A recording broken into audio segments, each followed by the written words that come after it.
Assalamualaikum warahmatullahi wabarakatuh. Bung Karno tidak pernah peduli dengan uang atau harta. Ketika turun dari kekuasaan, kita tak pernah tahu bahwa Bung Karno dan keluarganya meninggalkan warisan yang melimpah di Istana Presiden. Roso Daras menulis dalam bukunya Total Bung Karno, saat mendapat surat dari Jenderal Soeharto bahwa Bung Karno harus meninggalkan Istana Merdeka sebelum 16 Agustus 1967. Maka, teman-teman Bung Karno yang mengetahui rencana itu segera menawarkan dan menyediakan 6 rumah untuk tempat tinggal dan putra-putri Bung Karno. Mendengar hal itu, Bung Karno seketika marah bahwa ia tak menghendaki rumah-rumah itu. Yang ia inginkan adalah anak-anaknya pindah ke rumah Ibu Fatmawati. Semua anak-anak kalau meninggalkan istana tidak boleh membawa apa-apa kecuali buku-buku pelajaran, perhiasan sendiri, dan pakaian sendiri. Barang-barang lain seperti radio, televisi, dan lain-lain tidak boleh dibawa. Demikian Bung Karno memerintahkan. Guntur, putra tertua, setelah mendengar penjelasan itu merasa kecewa karena ia sudah terlanjur menggulung kabel antena TV yang akhirnya tidak boleh dibawa pergi. Sementara itu, Ibu Fatmawati mengeluh karena kamar di rumahnya tidak cukup. Tak berapa lama, datang truk dari polisi yang membawa 4 tempat tidur dari kayu yang tersusun dengan kasur dan bantalnya, tapi tanpa spray dan sarung bantal, juga beras 6 karung.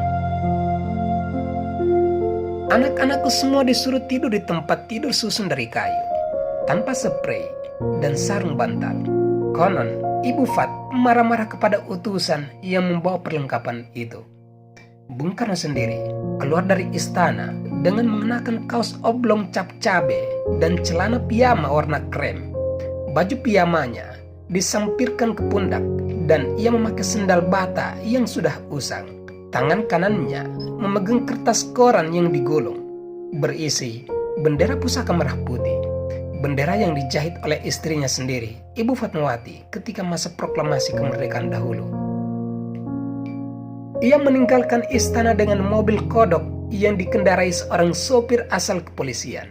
Salah seorang anggota kawal pribadinya membawa obat lain, membawa minuman air jeruk, air teh, air putih, kue-kue, serta obat-obatan Bung Karno.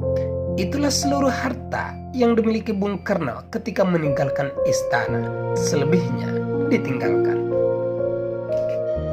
Kesederhanaan Bung Karno bisa dilihat dari cerita pengusaha Tede Perdade yang dekat dengan Bung Karno. Suatu hari, dia dipanggil mendadak ke Jakarta. Kemiskinan presiden terlihat setelah mengobrol-ngobrol bersama menteri lainnya.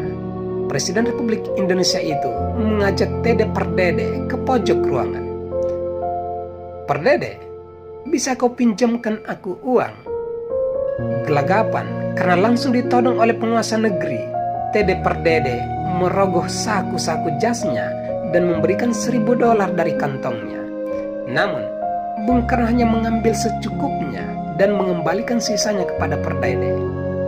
Lain cerita, salah satu ajudan terakhir, Putu Sugianitri, seorang bekas polisi wanita yang juga harus pensiun tanpa kejelasan.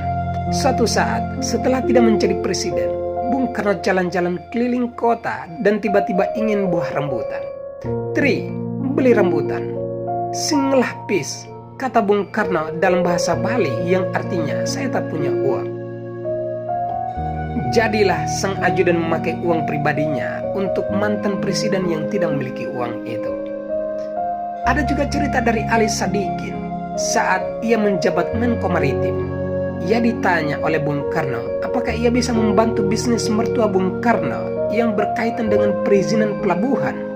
Setelah dipelajari, Ali mengatakan tidak bisa. Peraturan mengatakan demikian. "Ya sudah, kalau tidak bisa," kata Bung Karno. Padahal, sebagai presiden, ia bisa memaksakan memberi perintah yang mengagumkan.